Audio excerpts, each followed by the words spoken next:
ఇది మాత్రం రానున్నటువంటి చేంజ్ సంకేతమే అని చెప్పి నాకు కూడా అనిపిస్తుందండి.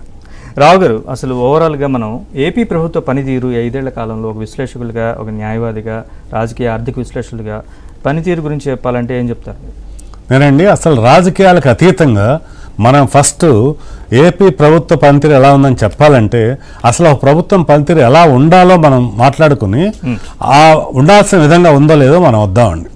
మొట్టమొదటి పాయింట్ అండి, కొత్త ఏ ప్రభుత్వం వచ్చినా కూడా కొత్తగా అధికారంలోకి వచ్చింది అంటే మనం ఏమనుకుంటామంటే ఒక యువకుడు కనుక ఒక ముఖ్యమంత్రి స్థానంలో కూర్చున్నాడంటే బహుశా రాబోయేటువంటి 20-30 సంవత్సరాల కాలం కూడా ఇలాంటి వ్యక్తి ఇంకా ఎంతో భవిష్యత్తు ఉంది కాబట్టి ఈ రాష్ట్రానికి కూడా ఎంతో ఉజ్వలమైన భవిష్యత్తు అందిస్తారని చెప్పి ఎంతో ఆశపడ్డారండి. అలాగే ఆ రోజున్న పరిస్థితులు ఏంటంటే మన రాష్ట్రము దిక్కు దివాణం లేకుండా, అంటే ఎవరినైనా కానీ ఇల్లు కూడా లేకుండా, వాకిల్ లేకుండా ఉన్నటువంటి ఇల్లు వాకిల్ని కూడా బయటపడేసి గెంటేస్తే ఎలా ఉంటుందో అలాంటి పరిస్థితి, దౌర్భాగ్యమైన పరిస్థితి ఆంధ్రప్రదేశ్ రాష్ట్రానికి ఏర్పడిందండి. ఆ పరిస్థితిలో ప్రతి తెలుగువాడు కూడా విలపించినటువంటి ఆ సమయంలో ఇతను ముఖ్యమంత్రి అయిన తర్వాత మరి బహుశా ఏమన్నా ఇంకా డెవలప్ చేస్తారేమో అనుకున్నారు. ఏంటంటే అప్పటికే ఒక 5 సంవత్సరాలు ముఖ్యమంత్రిగా ఉన్న వ్యక్తి ఒక అమరావతి అని ఒక రాజధాని అని చెప్పి అనౌన్స్ చేసినప్పుడు దానికి కూడా సపోర్ట్ చేసి ఆ తర్వాత వచ్చిన తర్వాత ఒక రాజధాని కాదు 3 రాజధానులు నిర్మిస్తున్నాను అన్నారు. అయితే ఓహో 3 రాజధానులు అంటే 3 ప్రాంతాలు కూడా డెవలప్ అవుతాయేమోనని చెప్పి కొంతమంది విశ్లేషకులు భావించారండి.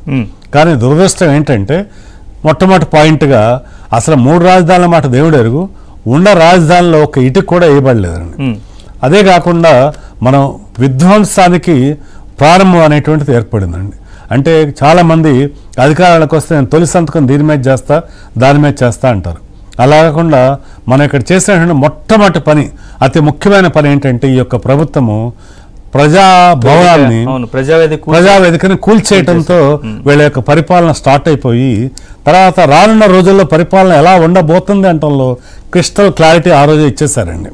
ఇవాళ చాలామంది 3-4 సంవత్సరాలుగా అది విధ్వంసం చేశారు, ఇది విధ్వంసం చేశారని అంటే నాకు నవ్వొస్తుంది. ఎందుకంటే మన యొక్క పాలసీయే విధ్వంసం నా విధానము అని చెప్పి అధికారం చేపట్టినటువంటి 30 ఏళ్ళు కూడా అవ్వకుండానే నిరూపించినప్పుడు తర్వాత కూడా ఆ విధ్వంసం కొనసాగుతుందని చెప్పి ఊహించలేకపోవడం దురదృష్టమైంది.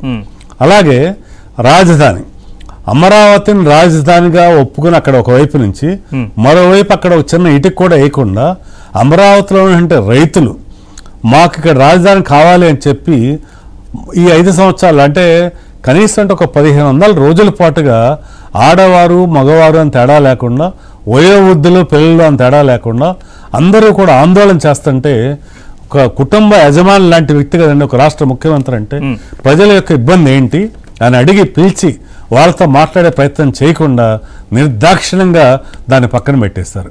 అంటే అసలు మళ్ళా ఇంకోసారి అధికారం వస్తే ఇక అమరావతే కాదు కదా ఈ ఆంధ్రప్రదేశ్ రాష్ట్రానికి ఇక రాజధాని అనేది ఉండదే అనేటువంటి భయం ప్రజల్లో భయంకరంగా ఏర్పడింది. ఇది రెండో విషయం అండి. ఇక మూడోది, సంక్షేమం అనే పేరు చెప్పి అభివృద్ధిని పూర్తిగా శూన్యం చేసేసారు. ఇవాళ సంక్షేమం అంటే అర్థము మనము లక్షల కోట్ల రూపాయల అప్పులు చేసేసి అభివృద్ధిని పూర్తిగా విస్మరించడం కాదండి. అంటే దీనికి ఒక చిన్న ఉదాహరణగా చెప్తారండి.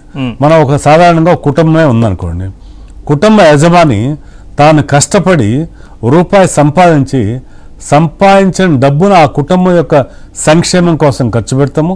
ఆ కుటుంబానికి కొంత ఆస్తులు సమకూర్చడానికి ఖర్చు పెట్టాడు అనుకోండి, ఆ కుటుంబం అలా అభివృద్ధి చెందుతుంది.